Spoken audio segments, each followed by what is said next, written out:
ኤላ የሀንዬን ማግባት እንግዲህ ሲሰማ ዛሬ ላይ ጠፍቷል። ግን ምን ሆኖ ይመስላችኋል? እንግዲህ ጓደኛው ደግሞ ከክፍለ ሀገር መጥቷልና እዝራ ይሄ ጆሮ ነበረ የተቀበለውና ቆይናና ምንድን ተፈጥሮ ነው? እኔ እኮ ውስጥ ይነግሮኛል እያለው ነበረ። ቆይናና ምን ይፈጠራል ብለክ ነው አንተ ስትለውም እንግዲህ ግን አይ ኤልዬማ የሆነ ነገር ሆኖ ሲል አረሱ ምንም አልሆነም ይላል። እና ታዲያ ምንም ካልሆነ የት አለ የት ሄዶ ነው ሲልም እንግዲህ እሱንማ እኔ አላቅም በማለትም ጆሮ ይመልስለታል እኮ ኤልዬማ የሆነ ነገርማ ሆኗል እንዲህ ስበዴናውማ እልም አይልም በማለትም እንግዲህ እንትን ይላል። እንግዲህ ጆሮ ያው የኤላን መጥፋት ተናግሮ ነው ከክፍለ ሀገር እንዲመጣ ያደረገውና እናትም እንግዲህ ልጅ የሆነ ነገር ሆኖ ነው እንጂ እንደዚህ በደህናውማ ዝም ብሎማ አይጠፋም እያለችም ያው የእናት አንጀት የሆነ ነገር እንደምትለው ያው ለጆሮ ይነግረዋል። ጆሮም እንግዲህ ምንም አይሆንም ኤላን በደንብ ነው የማውቀው በማለትም እንግዲህ ይነግረዋል። ተው ጆሮ እባክህ ዝም ብለህ እንደዚህ አትበለይ የሆነ ነገር ሆኖ ነው ወይ ሀንዬ ስራሽን ይስጥሽ እያለም እንግዲህ ሀንዬን እየረገማት ይገኛል። እንዴት እንደዚህ ይሆናል ወዶ በመጣ በማለትም ያው በኤላ ጉዳይ ያው ሀንዬን እየተወቀሰች ትገኛለች። እንግዲህ ደግሞ የአቶ መስፍን ሁኔታ ደግሞ በጣም ግራ እያጋባኝ ነው። ማለት ይህች ልጅቷ ግን ትክክለኛ ከማን ጋር ነው የምትሰራው? ከአቶ በዓሉ ጋር ነው ወይንስ ደግሞ ከነ መስፍን ጋር ነው የምትሰራው? ይሄ ነገር በጣም ግራ እየገባኝ ነው ማለት ነው። እንግዲህ ልጅ ሰዎቹን አገኘችልሃለሁኝ በማለትም ትነግራለች። እሱም የተወሰነ ነገር ያው ቡቡ እየከፈላት ነው። ያው ለዛሬው ክፍያ ግን ምንም ነገር አያስፈልግም ብለዋለች ማለት ነው። መስፍን ግን አይ ነው የሆነ ነገርማ ያስፈልጋል ግዴታ ነው በማለትም እንግዲህ ግን ቢያስገድዳትም አይሷ እንግዲህ ምንም ነገር እንደማትፈልግ እንዲሁም ለምንድን ነው ያለችው ያው በባለፈው ከሚስት ጋር ግጭት ስለፈጠርኩብህ በቃ ለሱ ማካካሻ ይሆነኛል ካልክም በማለትም ትመልስለታለች። መስፍንም ያ ነገር እኮ ዝም ብሎ ነው በቃ ያ ነገር እኮ ተፈታ በማለትም ያው ነግራው ነበረ።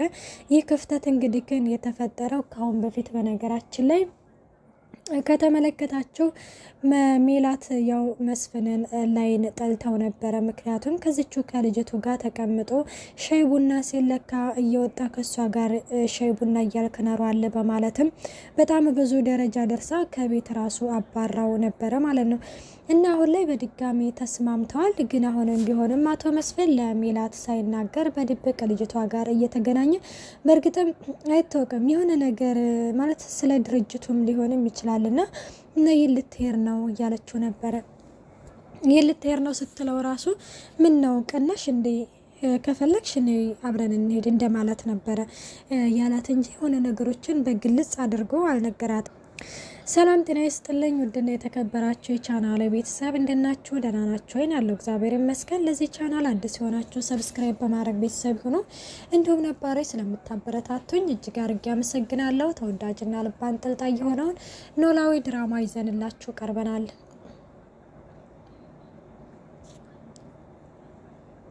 እናም አቶ መስፍን እንግዲህ ሜላትን ነይ አብረን እንውጣ ሲላትም አይ አንተ እናቴ ስራ የለብህም እኔ ገና ብዙ ስራ አለብኝ በማለትም እንግዲህ እንትን ትላለች። እኔ ምልሽ ቆይናና ሀንዬ ማለት የዚች ልጅ ጓደኛ ታውቂዋለሽ እንዴ ስላትም የማይ ሀኒ ምንድን ስትል እንግዲህ ፍቅረኛዋን ታውቂዋለሽ በማለትም ሲጠይቃትም ሜላትም ፍቅረኛዋን እንደማታውቀው ትነግረዋለች።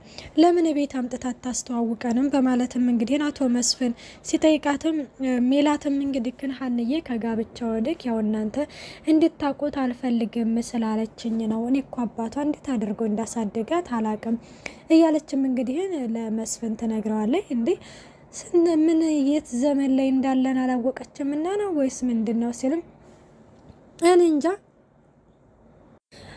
አባቷ እንዴት አድርጎ እንዳሳደጋት አላቅም እና እንደዛ ምናምን ብላለች በማለትም ትነግረዋለች። እና ታዲያ እንድነው ሳናቅ ልጃችንን የምንሰጠው እያለም ይገኛል አቶ መስፍንም ማለት ነው። እንግዲህ አቶ በቃሉ ደግሞ ጋብቻውን እንደውም ከእዝራ በላይ ነው በጣም የወደደው ማለት ነው። ማለት የሆነ ነገሩ የሚላት ልጅ መሆኗን ስላወቀ ነው እንደዚህ ማለት ለበቀል እንዲመቸው ፈልጎ ነው ወይንስ ምንድን ይመስላችኋል ልጆች? እኔ በጣም ነው ግራ እየገባኝ ያለው ማለት ነው። ምክንያቱም አሁን ሀንዬ መናገር ነበረባት ወይም ደግሞ ልጁን መናገር ነበረባት እና እንግዲህ እሷ አልተናገረችም። ያው የበቃሉ ልጅ ግን መሆኑን ቢያውቁ እነ ሜላት የሚቀበሉ ይመስላችኋል? ይሄንን ጋብቻ በፍጹም አይቀበልም።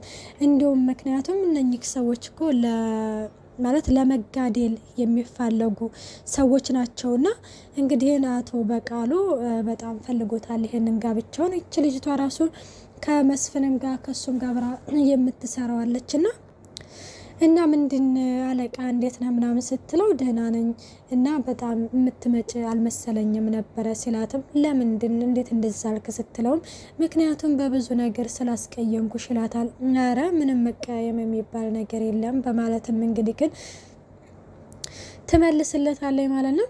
እና ቀጣይ እቅዳችን ምንድን ነው ስትለው እንግዲህ አይ ምንም እቅድ የለንም በማለትም ይመልስላታል። ማለት የሆነ ወይ አውቆ ነው ከነ መስፍን ጋር እንግዲህ እንደምትሰራ አውቆ ይሆን አላውቅምና ማለት ምናምን ስለው እንግዲህ እሷን በጣም ደንግጣ በቃ ምንም እቅድ የለኝም ቀጣይ አሁን የማተኩረው ልጅ ሰርግ ላይ ብቻ ነው በማለትም እንትን ትለዋለች። የኤላን ጋብቻ እንግዲህ ይች ልጅቷ ያው አልፈቀደችም። እየቸኮልን አልመሰለህም ወይ ለምንድን ነው ትንሽ ያላዘገጅኸው ስትለው እንግዲህ ይኸውልሽ አንቺ ተላላኪ ነሽ እንጂ በእኔ ህይወት ውስጥ አዛዥ አይደለሽም በማለትም እንግዲህ በባለፈው በጥፊ ሲመታት እንዲሁም ደግሞ አንገቷን ሲያንቃን ተመልክተን ነበረ። እናም ያንን ነገር እንግዲህ ኤላም ሆነ ድርጅትም እኮ ያንተ ናቸው እንጂ እኔ አይደለም፣ ስለዚህ እኔ በማያገባኝ ገብቼ ነው ስትለውም አይ ራስሽንማ እንደ ሩቅ አድርገሽ እንድታስቢ አልፈልግም እያለም እንግዲህ ሲላት ተመልክተናል ማለት ነው። እሷም እንግዲህ አይ ምንም ችግር የለውም ትለዋለች። እሱም በጣም ይቅርታ አድርግልኝ ሲላትም ምን አደረክኝና ስለው እንግዲህ አይ አስቀይሜሻለሁ በጣም ይቅርታ ይላታል። ካልከ እንግዲህ እሺ በቃ ትልና ይቅርታ አድርጌልሃለሁ ትለዋለች።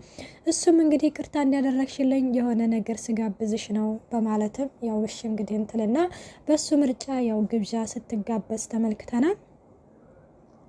አቶ መስፍንን በነገራችን ላይ ምናሴ ተከታትሎት እንትን ብሎታል። በዛ ላይ ደግሞ የነ አጎታቸው እንዴት የሜላት ወንድም እንዴት በዚህ ነገር ስምክ ይነሳል እኛ እኮ የመኳንንት ዘርነን እያለ ያው በባለፈው በተፈጠረው ነገር አኩርፎታልና እና እነሱ የረሱትን አንተ ምን ቤት እናነህና ነው እንደዚህ እንደ እንትን የምትጸየፈኝ በማለትም ይሄንን ነገር ከነ መጨረሻው ምንም ነገር እንዳልተፈጠረ አድርገህ ተረሳዋለህ ሲለውም እያስገደድክ ነው እንዴ ሲለው አዎ አስገድድሃለሁ በማለትም ሲመላለሱ ተመልክተናል። እነሱም እንግዲህ ይቅርታሽ ምናምን ብሎ አጎትየው ይቅርታ ተጠያይቀው ነገሩን በርቅ አልፈውታል ማለት ነው።